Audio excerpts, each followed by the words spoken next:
Hey, good morning, everybody. It's Hammer. Today is Tuesday, July 29th, 2025. I, of course, am here with your daily mortgage rate update, the only place on the web where we get together and talk about what's going on with rates and pricing each and every weekday morning, 9:30 a.m. Eastern Time. Got a story for you. As you notice, I'm not in the office. More on that in a minute. We'll let some more people get on. I got a story for you. I'm pissed.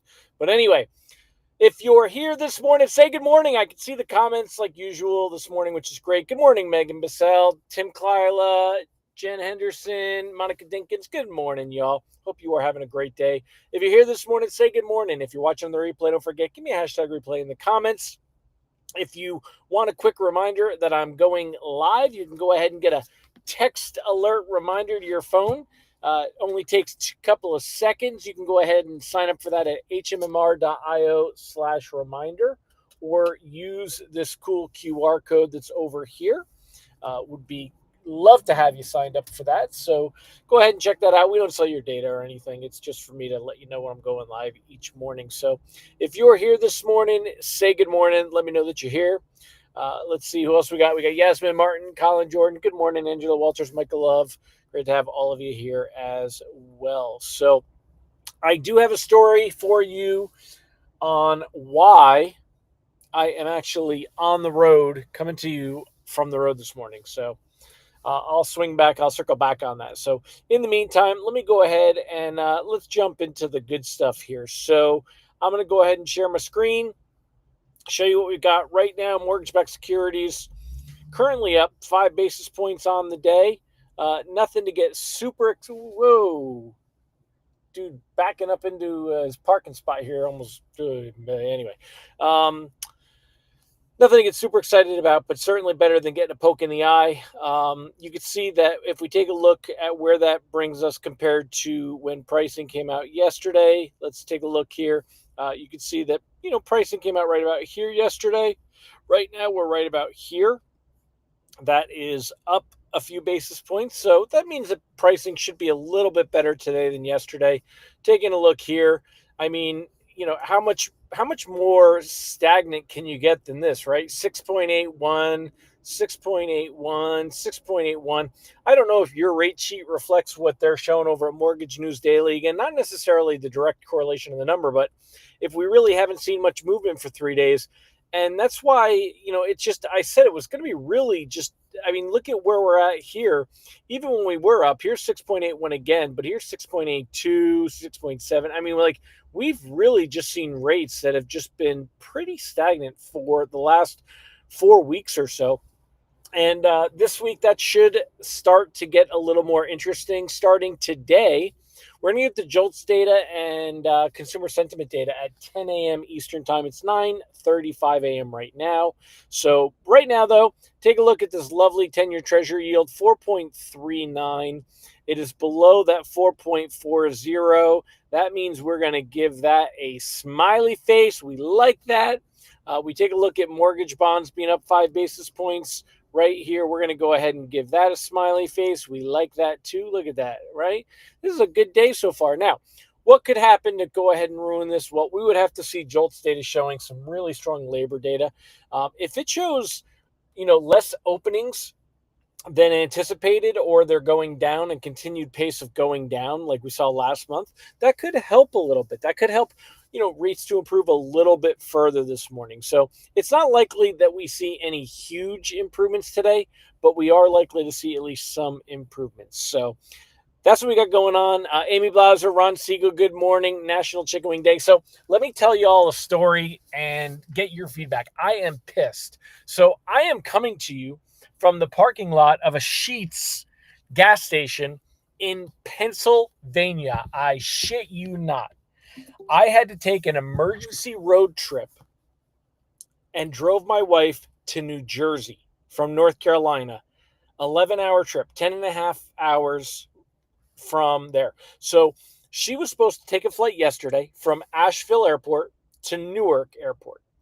She was going to meet her friend, and then this morning they were going to take a flight together, and they were going to fly out to the West Coast to Seattle, and they've got a whole thing planned for the next 8 or 9 days out there. They've got a whole vacation set up with this thing that they're doing.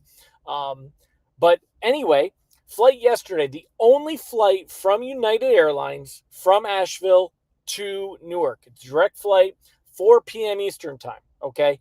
This flight, we get to the airport early, get her all set up to go, gets delayed.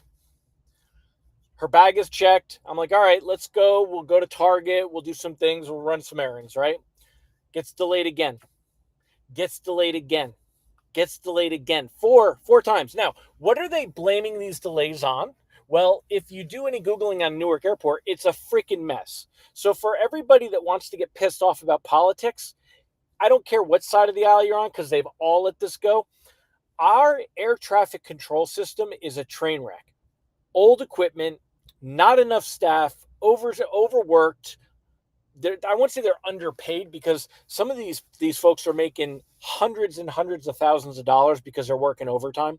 But it's a broken system. Newark Airport, one of the worst in the nation because of this. It's actually been deemed to be a safety hazard, and they've reduced the number of flights out of Newark Airport, okay? Now, here you go, right? So Newark, we got in line. So they delayed the flight. Why, Hammer? Why are you in Pennsylvania? Why did you have to drive your wife to New Jersey? Because they canceled the flight. And you want to know what the scumbags did? They tried to say it's because of weather. Now, as they kept pushing it off, they said it was due to air traffic control limitations at Newark Airport. Then, as soon as they cancel, it's weather. Why is it weather, you ask? Well, because then they don't have to give us anything. They can cancel the flight, and it's an act of God. It's weather. They don't have to do anything but give you a refund. That's it. They don't, and even that, don't even get me started. So we're in line to get her suitcase. Now, why did we not there's no flights from Asheville to go out to Seattle. My wife doesn't usually travel alone. She wasn't really looking forward to the idea of layovers and things because she's not as comfortable flying as I am as far as, traversing through the airports. She doesn't do it that often. I usually kind of handle these details. So, I was concerned. There was no way we were going to make sure. What if we got her out there and her friend couldn't get out there? Right. And now she's in Seattle and everything. Her friend had set everything up. So there's no car, no hotel, no anything so this whole thing is a train wreck. We're in line to get her bag because it had been checked. So now we need to get it back from the airline. Okay. The people that were next to us, this happened to them on Sunday and on Monday. They had been trapped in Asheville for 2 days with flights that have been canceled to Newark because of all this air traffic control. Now, I know this isn't rate stuff, y'all, and I appreciate you sitting through, but anyway, I'm rambling because I haven't slept much in the last 24 hours, about an hour and a half in the last 26 hours now, because we hopped in the car from the airport, drove straight to New Jersey so I could bring her to her friend, and now they are catching their flight to Seattle, and they are going to Newark Airport, and I am driving back home. I've got to rest my eyes in a little while because I'm pretty shot. All right. So anyway, thank you for letting me. Now, I will tell you, I am so angry because number one, United canceled the flights. Number two, because they try to blame it on weather, they will give us no vouchers, no anything. Can't even get a refund on the half of the flight that she didn't take because it would cancel the other half when she's coming home. This is a whole mess. This is such a screwed up, broken system. And I have to tell you, United and their customer service is shit. Delta is shit, but less shit. All right. United can kiss my ass. I am going to go heavy on social complaining about this for the next few days. I want somebody to hear this. Have any of you ever been in that spot where you're just so angry because you have no control and there's nothing you can do and there's no repercussions? Now, I am not looking for violence, especially when you looked at what happened in New York City. Those of you that don't know, there was a shooting in New York City. That stuff is always a tragedy. I don't want to go too deep into it. It's a very charged issue. I'm not claiming violence. But now you understand why we're so frustrated, why everyone hates the billionaires or the CEOs or all, because we know that these airlines are making billions of dollars a quarter, but they treat us, the people that support them, like absolute dog shit. And it's so frustrating. They lied, they screwed us over. I mean, like, why are you selling seats on a plane that you can't fulfill? 2 days in a row they've canceled. Could be another one tomorrow.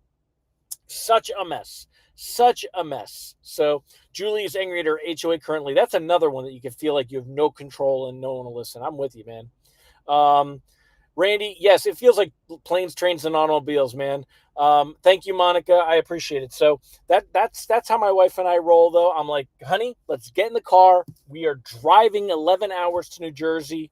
She's like, you're gonna drive 11 hours and then drive home. I'm like, heck yeah, let's do it. And that's what we did. We road tripped that shit. She slept while I pulled an overnighter and drove last night all the way up through. And now I'm on my way back. I'm about an hour towards home. So anyway, that's where I'm at today, y'all. As far as rates and pricing go, we're starting out, like I said, I did get to the good stuff before I told you my dumb story, but the Jolt data will come out in a little while. That could move things around a little bit. As far as locking goes, again, I am still floating almost everything. The only thing that you want to consider locking right now is anything that's closing near term. But with tomorrow's Fed meeting, we've got some room to navigate into that Fed meeting. Let's talk a little bit about that Fed meeting. So I'll tell you, and Carly, I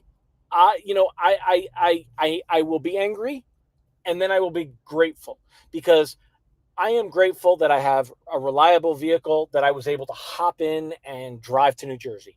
I am grateful that I have the money to throw gas in this vehicle and anything else that I need and not have to worry about it. I have so much to be grateful for.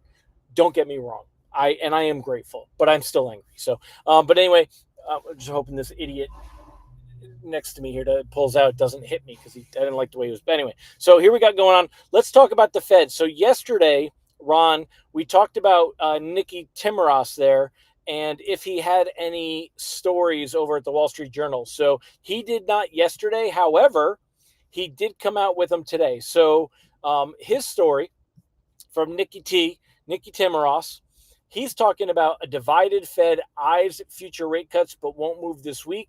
Officials are split into three camps over what economic evidence they need before resuming rate cuts. So we're going to talk about this for a second. I just want to make sure I'm sharing my screen. All right, I am. Good. So, and then this one by Matt Grossman, this is a different one. He's talking about the Fed chair, and I've said this before. The Fed chair doesn't set rates by himself. Here are the other voting members. Now, one thing I got to tell you all that I find pretty interesting, and Mike Morano, Ron Siegel, y'all pay a lot of attention. Anyone else that's following this stuff, y'all tell me if you think I'm wrong on this. But watch, I'm gonna Control F. Let's go to Ms. Bowman there, to Mickey. All right, so her nickname is Mickey. I'm not making that up. I'm not being derogatory. Her nickname is Mickey. Michelle Bowman. Okay, Michelle Bowman is, she has swung from opposing a big rate cut last fall to pushing for a return to cutting rates this summer. Last year, she cast a dissenting vote against the Fed's half-point cut in September. So why is Mickey swinging sides so quickly? Well, I think that she is looking for favor with Trump. I don't think that she thinks she would be the Fed. There was very, very brief talk of her possibly being a Fed chair, but I don't think that's really what she's thinking. But she is the vice chair for supervision now. She was nominated by Trump in his first term and added to the Fed. Now, so Michelle Bowman, who was really hawkish, now dovish. And according to what we're seeing in this article from Nick Timiraos here, he's talking about how she and forgive me, guys, I'm sleep deprived, so I'm forgetting the name here. Let me grab him here. Christopher Waller will likely dissent. They could dissent, looking for rate cuts right away. Now, Waller, he's been very vocal about this, and he says he has said, and I agree with Waller, and I know, Ron, you would probably agree with this too. Waller, trying to find it in the article, I think he talked about it here. Waller has said that he thinks that, oh yeah, here it is. Waller argued headline unemployment rate which edged down in June, is masking weakness in private sector hiring. And we talked about that because all those good numbers from the BLS jobs data last month, they were because of education and government. They were not because of private sector. And when you look around, it's if you spend any time out in the public and you look around, private sector hiring is not robust right now. It's starting to dwindle. So Waller thinks that the Fed should be starting to cut. And I got to tell you, I agree. I do agree. And as much as y'all know I'm a Powell fanboy, I do agree. I'm coming over to your comments. So and I'll answer these comments. So I do think that the Fed should probably cut because I think tariffs are going to have an effect. And let me show you something. And Ron, I know that you're going to disagree with me on this. So there's an article from Wall Street Journal about trying to see if it's here. So like this is where Trump started, where he ended up.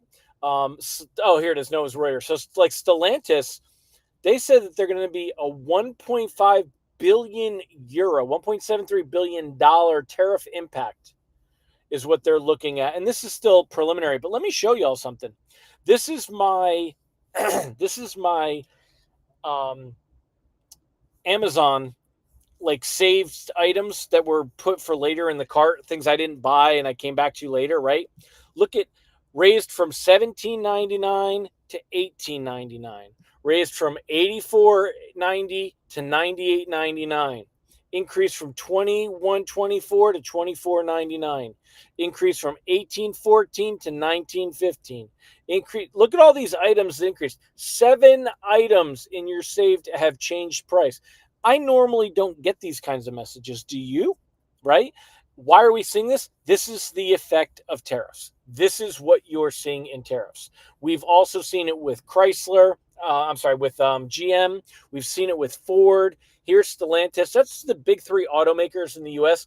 talking about how tariffs are going to hit their numbers. And you know what? They may not push it right to the consumer, but it is American companies. Stellantis is a European company, though, but American brands, American companies that are paying these fees on this. So, and there's a lot more on this. So, anyway, the reason that we're kind of going into that is, will these tariffs show up on the inflation prints and will it hurt us? Well, we'll have to see. But in the meantime, we go into the Fed meeting tomorrow. It's likely that markets are going to be looking for any signal that the Fed is going to cut. So we'll talk more about that tomorrow when we get there. But I think that you want to be floating into the Fed meeting. I don't see any reason to lock today. Even if things start to dip a little against us, I wouldn't necessarily lock. I want to see what tomorrow's Fed meeting has. We don't know. I don't think it's going to be great, but we don't know. So keep our options open. Ron said I had some made in the USA items show price increases. Maybe Taxifornia will be adding tariffs made in the USA. They probably would, dude. Ron said, I appreciate we can disagree and debate respectfully. Absolutely, man. And let me be very clear on that. When I bring this up for conversation, because I don't want everybody just regurgitating the stuff that I say, because I'm not right. These are just my opinions, right?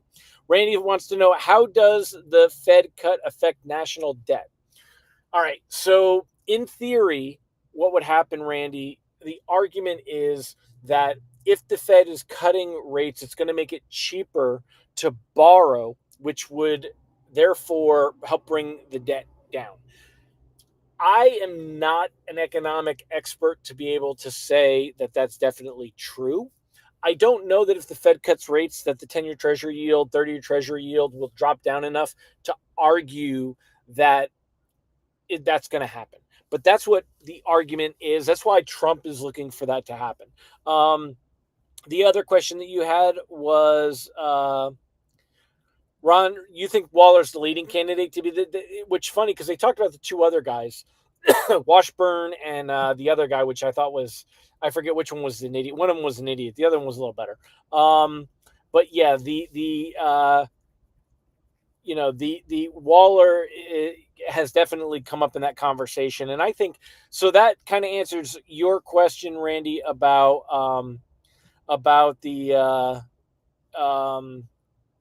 where is it? Hold on a minute. You were asking about how does the favor with Trump help her, Michelle Bowman, help Waller? Because Trump could in theory she could lobby to be the Fed chair. If she's not in Trump's favor, nothing's a possibility. If she is in Trump's favor, things open up, other opportunities. She could always quit the Fed. What if Scott Bessent came into the Fed and the Secretary Treasury position was open? Maybe she wants that. So being on Trump's good side, on any politician's good side during their administration, always advantageous to your career if you're in that sector. So that's why that would be a good thing, and why they want to stay that way. I mean, most of them do. So, all right, y'all. I think I answered your questions, and again, thank you for your understanding and letting me vent about my whole situation. I appreciate that. We will see what tomorrow will bring. I will be back at my desk in the morning. This was a totally unexpected road trip. Turning around and doing 22 hours in the car in the course of a single day, not my idea of a good time. Spending 22 of the 24 hours on the road. Well, actually, I'll spend all 24 because I have to get some sleep on. I'll do that in a minute. So, all right, y'all. Well, again, in about 8 or 9 minutes, we're going to get that JOLTS data. We'll see where that brings us. But right now, bonds are up a little bit on the day. Again, no reason to be considering locking right now. I think we're going to see things improve a little bit more. Let's see what that Fed meeting brings tomorrow. We'll talk more about it then. All right, everybody, have a fantastic day. And Ron's answering that question, by the way. He said the Treasury notes follow the Fed funds rate. 1% drop in Treasury saves over $300 billion per year in interest expense. That is how it helps the deficit. So thank you, Ron, for answering that question, sir. When you say the notes, I know that we're not talking about the bonds. We're talking about the lower end, the short-term end of the yield curve. So that's where part of it is. So yep, I definitely, guys, I will, trust me, I will be. I'll be resting my eyes, getting some sleep, and but I want to get home, and that way I can have a good night's rest and kind of get back on a regular schedule. So, all right, I'll see y'all guys tomorrow. Take care, everybody. Make it a great one, and thanks again. Bye-bye.